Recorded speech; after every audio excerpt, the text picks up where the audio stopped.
नमस्कार दोस्तों, welcome back to my channel your successor. I hope कि आप सब अच्छे होंगे और आपकी पढ़ाई भी अच्छी चल रही होगी। आपने देखा कि आरपीएफ जो कांस्टेबल का अभी अभी रिजल्ट आया कुछ दिनों पहले ही, तो उसमें आप आई होप कि आप सबके नंबर अच्छे होंगे और आपका नाम भी आ गया होगा। जो 4000 वैकेंसी थी, 4000 प्लस, उसमें आप सभी का नाम होगा। तो आरपीएफ की अब जो नेक्स्ट स्टेप है वो है मेडिकल। तो आपने देखा होगा कि बहुत से लोग एग्ज़ाम और फिजिकल पास कर लेते हैं, लेकिन मेडिकल में बाहर हो जाते हैं क्योंकि वो छोटी छोटी बातों पर ध्यान नहीं दे पाते। तो मैं पूरी आपको ऑल डिटेल बताऊँगा जो आरपीएफ कांस्टेबल की जो मेडिकल प्रोसेस है वो कैसे होती है। तो आपको जो मेडिकल के टाइम पे कौन कौन से डॉक्यूमेंट ले जाने हैं और मेडिकल पे क्या क्या चेक होगा, अपन पूरी डिटेल एक ही वीडियो में बात करने वाले हैं। मैं आपको डॉक्यूमेंट भी बताऊंगा। जो डॉक्यूमेंट आपके फिजिकल के टाइम पे लगे थे वही मोस्टली डॉक्यूमेंट वही आपके यूज़ होने वाले हैं मेडिकल के टाइम पे भी। पर इसमें जो इंपॉर्टेंट नोट्स है वो ये है कि मेडिकल में चेक क्या होना है, क्योंकि बहुत से लोगों को ये डर रहता है कि उनकी कुछ चीज़ें वीक रहती हैं, जैसे आइज़ हुए, कान हुए, और कुछ हैंड्स में प्रॉब्लम रहती है, कुछ पैरों में प्रॉब्लम रहती है। तो उन चीज़ों की अपन डिटेल में बात करें तो चैनल को सब्सक्राइब कर दें, वीडियो को लाइक कर दें और अपने दोस्तों को ज़रूर शेयर करें। आइए अपन देखते हैं कि कौन कौन से मेडिकल में डॉक्यूमेंट चेक होने वाले हैं और कौन कौन से आपके जो फिजिकली फिटनेस है वो चेक होगी। सबसे इंपॉर्टेंट है मेडिकल में आइस, क्योंकि आइस की सबसे ज़्यादा प्रॉब्लम होती है बच्चों में। किसी की 6/6 होती है पर किसी की नहीं हो पाती। तो जो सबसे ज़्यादा चेक होने वाली है वो आइस ही होंगी मेडिकल में, आप सबसे पहले ध्यान रखें। तो मैं आपको बता दूं, सबसे पहले जो आइस चेक होने वो स्टाफ्स होंगी। आपको बैठा दिया जाएगा एक कुर्सी पे, वहाँ पर आपको चश्मा बंद करके इस तरह से नंबर पढ़वाए जाएंगे। पहले तो आपको जो अल्फ़ाबेटिकल नंबर पढ़वाए जाएंगे, जैसे E, F, P। तो ये नंबर भी लिखे यहाँ पर कितने बाई कितने की, तो ये पूरी दिए, जहाँ से 6, 3, 4, 5, 6, जहाँ 6/6 की हो जाएगी। ये 7, 8, 9, ये पूरी डिटेल में दिए। तो पहले तो इस तरीके से नंबर पढ़वाए जाएंगे कि कौन सा नंबर है। फिर नंबर के बाद सेकंड जो आएगी वो सी पर रहता है, सी किस तरह कटी हुई है। तो वो क्लियरली देखा जाता है कि सी किस तरह से कटी हुई है, तो ईजी पड़ जाता है। पर ये भी वहाँ पर चेक करेंगे, जैसे कि इसमें दिया है सी, इसका किस तरह मुँह खुला है, ये पूछते हैं। आप यहाँ देख सकते हैं कि सी का किस तरह मुंह खुला है, इसी टाइप से वो पूछेंगे कि सी का किस साइड से मुंह खुला है। तो ये सी के मुंह खुले इसी टाइप से वहाँ पर मिलेगा। और फिर थर्ड नंबर पर जो आएगी फिर पूछेंगे ई, जैसे ई किस साइड खुली हुई है। इन तीनों में से आपको हो सकता है कि तीनों ही चेकअप में तीनों ही चीज़ों को देखने को मिले, कि आपको ये भी पूछ लें, आपको सी भी पूछ लें और आपको ई भी पूछ लें। पर हो भी सकता है कि आपको ये ई वाले पूरे अल्फ़ाबेटिकल जितने पूरे हैं वो पूछ के या तो सी पूछें या ई पूछें। पर आप ध्यान रखें, इन तीनों को ही देखा जाता है। कहीं कहीं पर आपको जो हिंदी के वर्णमाला रहती है उसमें से पूछ लिया जाता है, पर मोस्टली इंग्लिश का ही मिलेगा। तो आप जैसे कि यहाँ पर ई का दिया है, बोर्ड देख लीजिए कि ई का मुंह किस साइड खुला है, जैसे कि लेफ्ट, राइट, अप, डाउन, किस साइड में ई है। तो इसको भी देखा जाता है कि ई किस साइड खुली है। तो ये तो पहले तो सबसे पहले आपको कुर्सी बैठा के ये चीज़ चेक की जाएगी कि ये अल्फ़ाबेटिकल आपको दिख रहे हैं नहीं। इस तरह से आपको बैठा दिया जाएगा और आपके एक जो आँख है उस पर ब्लैक पॉइंट रहेगा, पूरा ब्लैक सर्कल करके उसको रख दिया जाएगा। और सेकंड जो आपकी आँख है उससे आपको देखा जाएगा कि आप सही से पढ़ पा रहे हैं नहीं। जो भी जैसे कि 6 वाली लाइन है, आप उसको सही पढ़ देते हैं तो आपकी आँख से वो 6/6 होगी। अगर 6 बाय आप सेकंड वाली 6 नहीं पढ़ पाते, 9 वाली पढ़ पाते हैं, 6/9 होगी। अगर आप 9 वाली भी नहीं पढ़ पाते और 12 वाली पढ़ पाते हैं तो 6/12 होगी। इस तरीके से आपको नंबर मिलेगा कि आपका 6/6 है, 6/9 है, 6/12 है। इस तरह से बैठा दिया जाएगा। जैसे कि इस पर देखिए आप, यहाँ पर ब्लैक कलर का लगा हुआ है एक, तो इस तरह का एक ब्लैक कलर का लगा देंगे कि आपको इस आइस से बिल्कुल ना दिखे। और इस आँख से आपको पूछेंगे कि कौन सा वर्ड दिख रहा है आपको। तो आप इस बात का बिल्कुल ध्यान रखें, जिस आँख में आपका जो ब्लैक कलर का लगा हुआ है इसको बंद ना करें। और जिस आँख से देख रहे हैं उससे तो आपने देखना ही है, पर जो ब्लैक कलर का लगा है उस आँख को बंद ना करें, क्योंकि आप उस आँख को बंद करेंगे और फिर ये वाला ब्लैक कलर का इस आँख में लगा दिया जाएगा। फिर आप इससे देखेंगे, इस वाली आँख से, तो आपको ब्लर दिखेगा। इसलिए मैं आपको पहले ही वार्न कर रहा हूँ कि जिस आँख में भी ब्लैक कलर का वो रखते हैं पॉइंट, तो उसको आप बंद ना करें, उसको भी खुली रखें। पर इससे दिखेगा नहीं, भले ही आप खुली रखें, पर उससे फ़ायदा ये मिलेगा कि आपको जो अब फिर सेकंड आँख पे आपको पूछा जाएगा कि इससे आपको दिख रहा है या नहीं, तो उस पे आपको ब्लर नहीं होगा, वो भी क्लियरली आप देख पाएंगे। कि आपका नंबर पे आइस की जो चेकअप होती है वो इस तरह से होगी कि आपने कोई लेज़र करवाया है नहीं, तो वो भी चेक करते हैं। तो इस बात का बिल्कुल ध्यान रखें, आपने यहाँ पर लेज़र करवाया हुआ आँखों पर तो उसको आप वो मशीन से चेक करते हैं। फर्स्ट वाला तो अल्फ़ाबेटिकल नंबर चेक करेंगे, सेकंड वाला आपका ब्लैक स्पॉट रख के चेक करेंगे, थर्ड नंबर का आपका मशीन से चेक करेंगे कि आपने लेज़र करवाया है नहीं। इसलिए आँख बहुत अच्छे से चेक होती हैं, इस बात का बिल्कुल ध्यान रहें। और जो अभी अभी जिसकी आँख में प्रॉब्लम है वो अगर लेज़र करवाना चाहता है तो वो बिल्कुल ना करवाए, क्योंकि ये डिटेक्ट हो जाएगा वहाँ पे। मैं आपको क्लियरली बता रहा हूँ। तो जो थर्ड नंबर पे जो प्रोसेस रहेगी वो इस तरह से रहेगी, एक मशीन के द्वारा आपको चेक कराया जाएगा कि आपने लेज़र करवाया है नहीं, और नंबर भी ये बताती है। तो इस बात का बिल्कुल ध्यान रखें, क्योंकि आँख का आरपीएफ में बहुत ही इंपॉर्टेंट रोल होता है। आँख बहुत अच्छे से चेक की जाती है। तो आप अभी से अपनी आँखों का और सेहत का ध्यान रखना शुरू कर दें। तो ये तो आइज़ की चेक हो गई। मैं कुछ आपको जो नॉर्मली चेकअप होंगे, जैसे बीपी हुआ, ब्लड शुगर हुआ, और हाई नहीं, नॉक नहीं हुआ, और फ्लैट फुट हुआ, इस तरह पे जो चेकअप मैं आपको क्लियरली बता रहा हूँ वो कैसे होने हैं। आपकी आइस चेक होगी, फिर आपके फ्लैट ये नॉकनी चेक की जाएगी, सॉरी नॉकनी चेक की जाएगी, आपकी नॉकनी कैसी है। तो आप यहाँ देखिए 3 आपको फर्स्ट नंबर पे, सेकंड नंबर और थर्ड नंबर पे मैं आपको क्लियर बता दूं। जैसे कि ये पैर मिले हुए हैं, इन दोनों पैरों के बीच में स्किल जाने का भी गैप नहीं, आप क्लियर देखिए यहाँ पे। तो ये इसकी नॉकनी है, इसको फेल कर दिया जाएगा। यहाँ तो क्लियर दिख ही रहा है, दोनों पैर मुड़े हुए हैं और यहाँ पर भी इस दोनों के दोनों साइड से मुड़े हुए हैं, तो ये भी नॉकनी है, ये भी फेल कर दिया जाएगा। परंतु ये देखिए आप थर्ड नंबर पे, सॉरी फर्स्ट नंबर पे, इसके पैर दोनों आपस में नहीं जुड़े हैं, दोनों पास रखें, जैसे कि पंजे पास रखें। ये देखिए यहाँ पर इसके पास हैं, परंतु ये पंजे दूर हैं, तो ये क्लियरली नहीं चलेगा। इसके पंजे भी पास हैं, पर फिर भी पैर जो जहाँ से घुटने रहता है वहाँ से जोड़ रहा है, तो ये भी क्योंकि रनिंग करने में ये पैर अड़ते हैं बार बार, तो गिरने का चांस ज़्यादा बना रहता है। तो ये यहाँ पर भी मिले हुए हैं, यहाँ पर भी मिले हुए हैं, परंतु यहाँ पर देखिए क्लियर पंजे पास में है, फिर भी ये पैर दोनों घुटने कहाँ से अलग अलग हैं। तो ये जो नॉक नहीं रहती है वो क्लियर है, मतलब यहाँ पर इसकी कोई प्रॉब्लम नहीं, इसको पास कर दिया जाएगा। तो आपको क्लियर बता, जो फर्स्ट नंबर का है जो फर्स्ट नंबर का है यही पास होना है, जो सेकंड नंबर और थर्ड नंबर के हैं इन दोनों को फेल कर दिया जाएगा, क्योंकि इन दोनों की देखिए यहाँ पर नॉक नहीं है, क्लियरली दिख रही है। के बाद आपके फ्लैट फुट चेक किए जाएंगे, आपका पैर फ्लैट है या नहीं। तो मैं बता दूँ तो वो कैसे चेक करें। या देखिए फर्स्ट नंबर पे ये पैर रखा है, ये बिल्कुल फ्लैट है, यहाँ पर ज़मीन में कोई भी स्पर्श नहीं है, जहाँ पर देखिए कोई भी गैप नहीं है, तो ये फ्लैट फुट होता है। ये क्लियर लिखा है कि ये ज़मीन में जहाँ पर कोई भी गैप नहीं हो, यहाँ पर ही आप देख सकते हैं, यहाँ पर भी। तो इस तरीके से फ्लैट फुट जहाँ पर नहीं बना, तो ये आप मेडिकल से बाहर हो जाएंगे।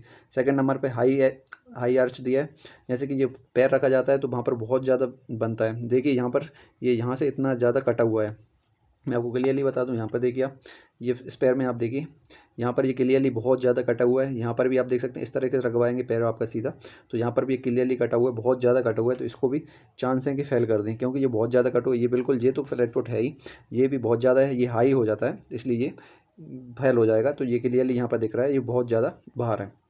थर्ड नंबर पे आता है नॉर्मल फुट। नॉर्मल फुट जो इंसान का रहता है वो इस तरीके से रहता है, तो ये थोड़ा सा यहाँ पर कटा हुआ रहता है, आप यहाँ पे देखिए थोड़ा सा रहता है यहाँ पर, और बाकी यहाँ पर क्लियरली जो ज़मीन से टच रहता है। तो यहाँ पर आप देख सकते हैं नॉर्मल फुट का।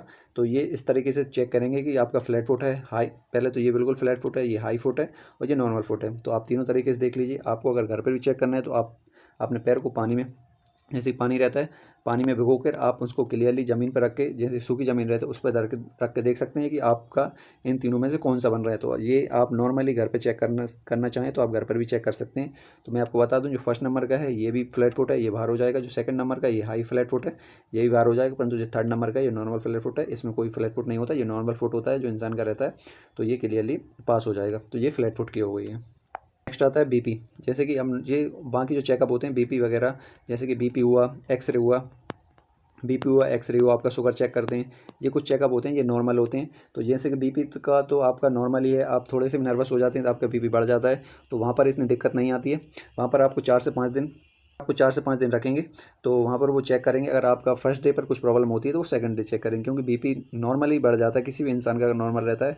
तो वैसे भी मेडिकल बारे बात होती है, क्योंकि बच्चा इतनी मेहनत करके वहाँ तक पहुँचता है, तो मेडिकल प्रोसेस में तो उसका थोड़ा सा नर्वसनेस की वजह से बीपी हाई और लो होता रहता है, तो उसकी कोई दिक्कत नहीं है। तो जो बीपी वगैरह है, जैसा बीपी हुआ, उसकी कोई दिक्कत नहीं है। आपका बीपी कभी कभी हाई होगा, कभी कभी लो होगा, तो उससे आप दिक्कत ना लें, या उसके 1-2 दिन बाद चेक कराएंगे तो आपको नॉर्मल आएगा।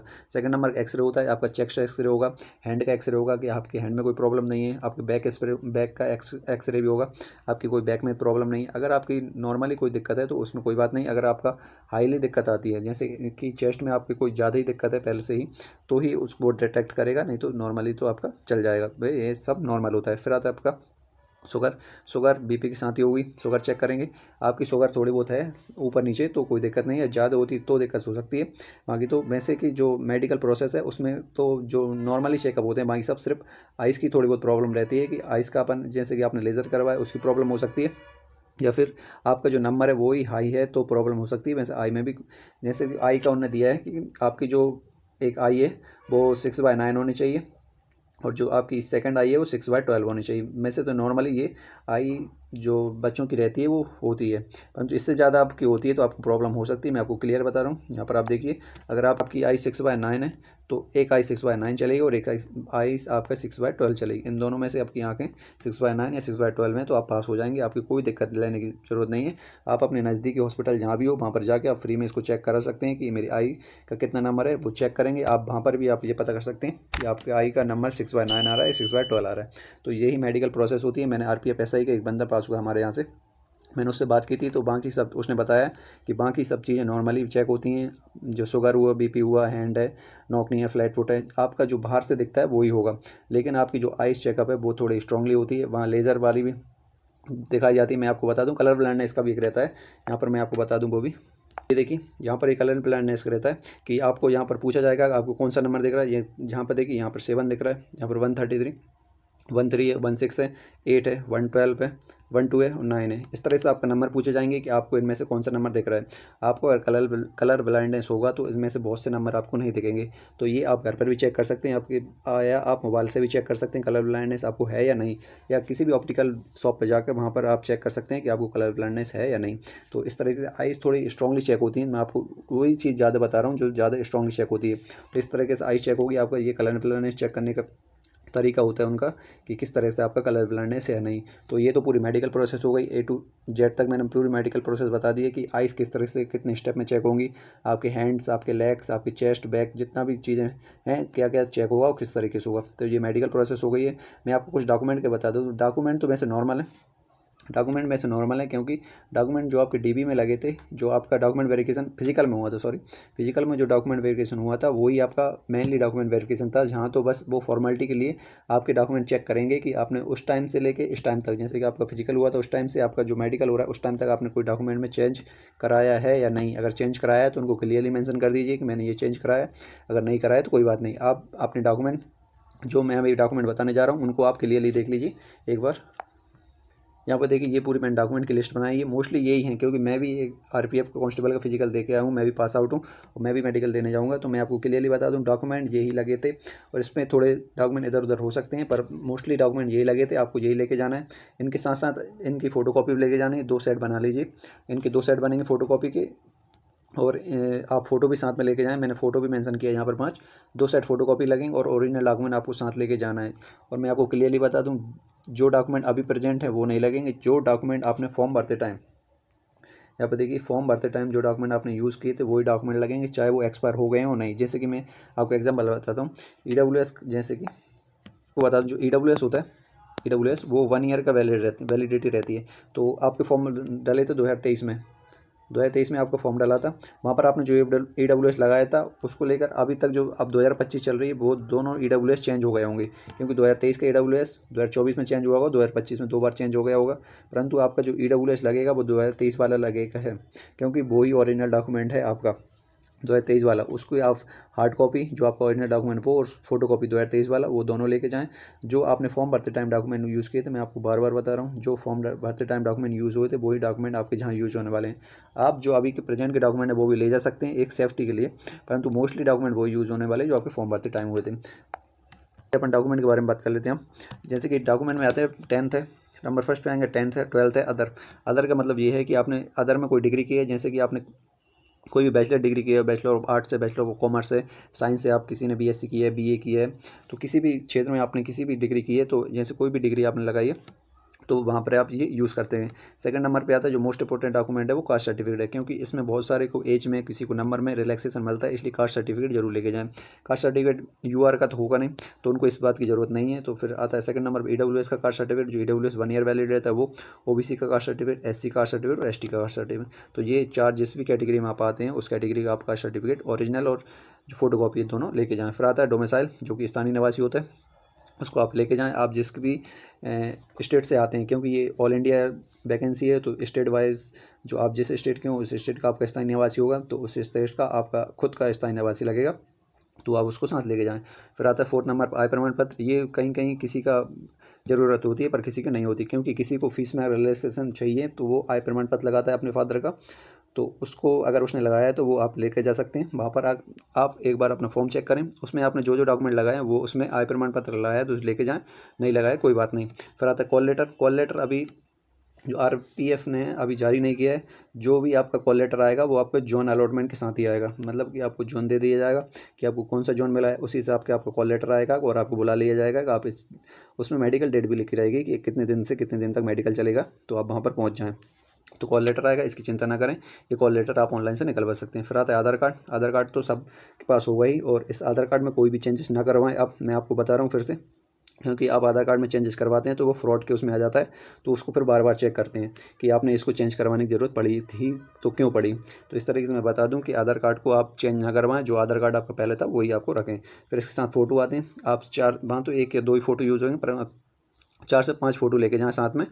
तो क्योंकि यहाँ पर आप बहुत दूर आपका मेडिकल होने वाला है, आपके स्टेट से बहुत दूर होगा, अगर कोई दिक्कत आती है तो आपको कोई भी डॉक्यूमेंट ले जाने में फिर बाद में मंगाने में बहुत प्रॉब्लम हो सकती है। तो इसलिए ये तो मोस्ट इंपॉर्टेंट डॉक्यूमेंट है, जितने मैं 7 डॉक्यूमेंट बता रहा हूँ इनको आप साथ में लेके ही जाएँ। और वहाँ पर आपको एक डिक्लेरेशन फॉर्म भराया जाएगा, उसमें आपको जो भी चीज़ें भराई जाएंगी मैं आपको बता दूंगा। इसके बाद जो भी डिक्लेरेशन फॉर्म आएगा मैं उसके बारे में एक पूरी डिटेल से वीडियो बना दूंगा कि उसमें कैसे बनना है, उस पर क्या क्या इन्फॉर्मेशन आपको देनी है, क्या नहीं देनी है पूरी तरीके से। तो आप ये पहले 7 जो डॉक्यूमेंट हैं इनको अच्छे से अरेंज करके रख लें, आपको जो भी इधर डॉक्यूमेंट है तो आप उनको अच्छे से देख लें। तो थैंक यू दोस्तों, मिलते हैं नेक्स्ट वीडियो में। अगर वीडियो पसंद आई तो अपने दोस्तों के साथ जरूर शेयर करें और चैनल को सब्सक्राइब कर दें, वीडियो को लाइक कर दें। मिलते हैं नेक्स्ट वीडियो में, जब तक जय हिंद जय भारत।